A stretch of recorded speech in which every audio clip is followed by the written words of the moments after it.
action isn't the boom, it's the click. Happy day everyone. I am AS Manasee of grade 8 here to spark a thought that might just change tomorrow. The moments that shift the future isn't announced on a giant screen or marked with a siren. It's the invisible ignition, the quiet, almost undetectable pressure that's building behind a simple thought. It's not shouting for your attention. It's simply waiting for you to strike the match and whisper the first word. What if? What if things could be different? What if it tried something new?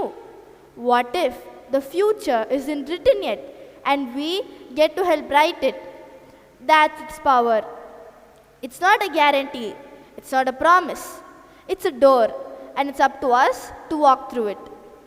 We often think of this ignition as something reserved for dreamers, inventors, or visionaries, but it's not. It belongs to everyone. It belongs to the student who asks the question no one else thought of. It belongs to the athlete who trains for one more hour, even when no one's watching.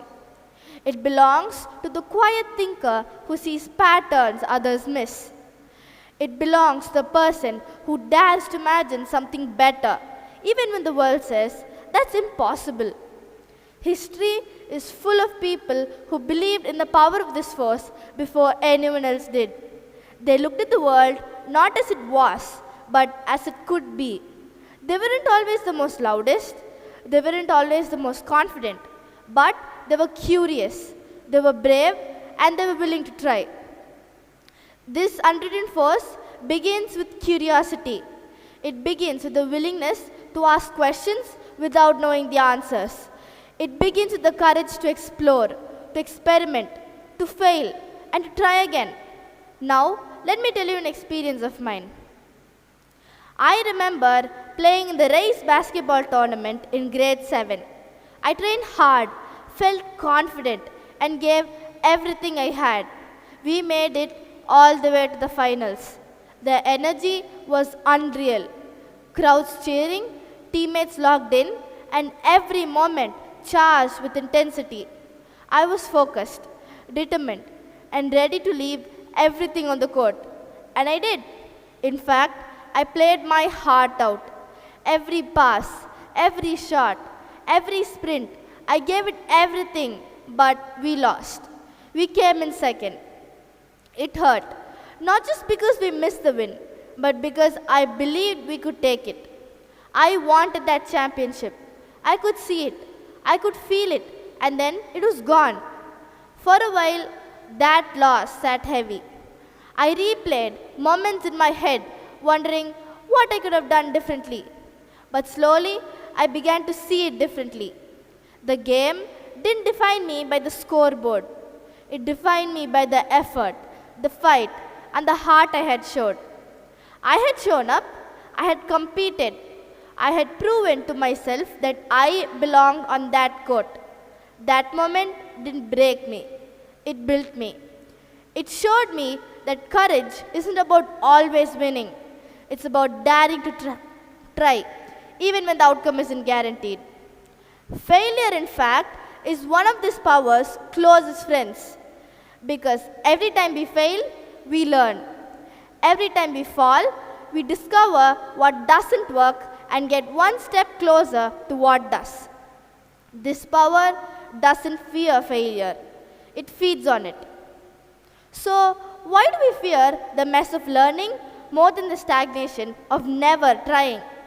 Why do we reward the illusion of perfection while ignoring the value of persistence? It's not the failure that holds us back. It's the way we respond to it. And this energy doesn't require perfection. It doesn't wait for the perfect moment, the perfect plan, or the perfect person. It grows in messy places, in uncertain times, in moments of doubt. Here, I would like to talk about the kintsugi, which is the Japanese art of mending ceramic bowls with gold, showing that imperfection is the real perfection. Our energy is what turns hesitation into action. It's what transforms "I'm not ready" into I'll start anyways. Look around. The world we live in today is built on this spark.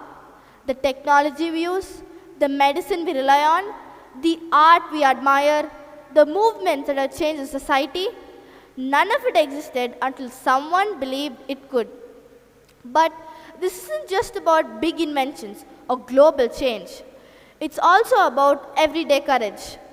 It's about choosing kindness when it's easier to stay silent. It's about standing up for someone who's being left out. It's about trying something new, even if you're scared. It's about believing that your voice matters, even if it shakes.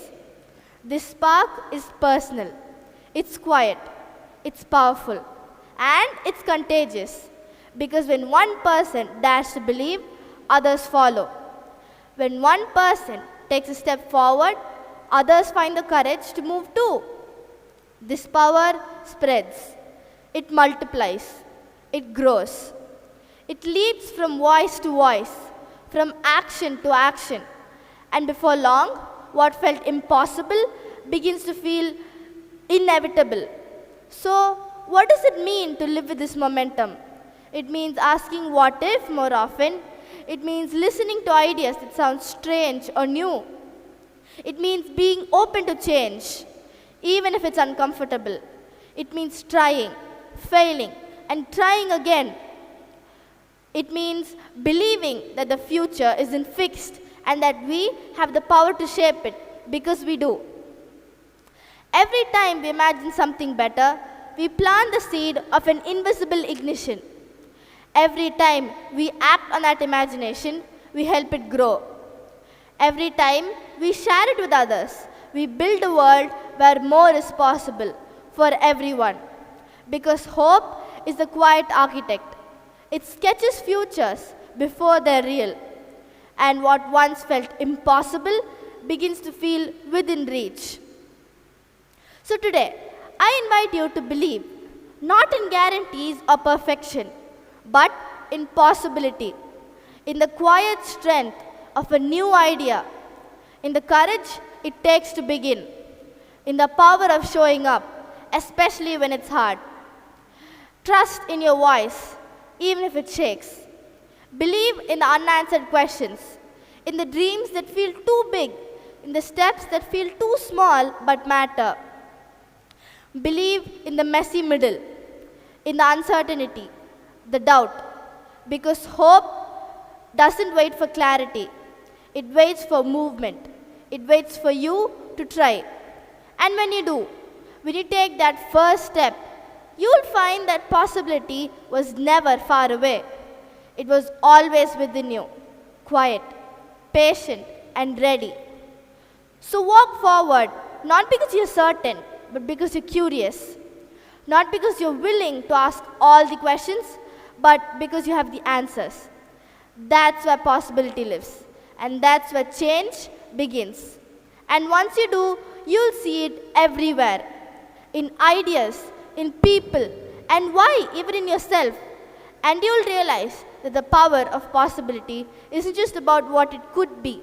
It's about what it will be when we choose to believe. Thank you.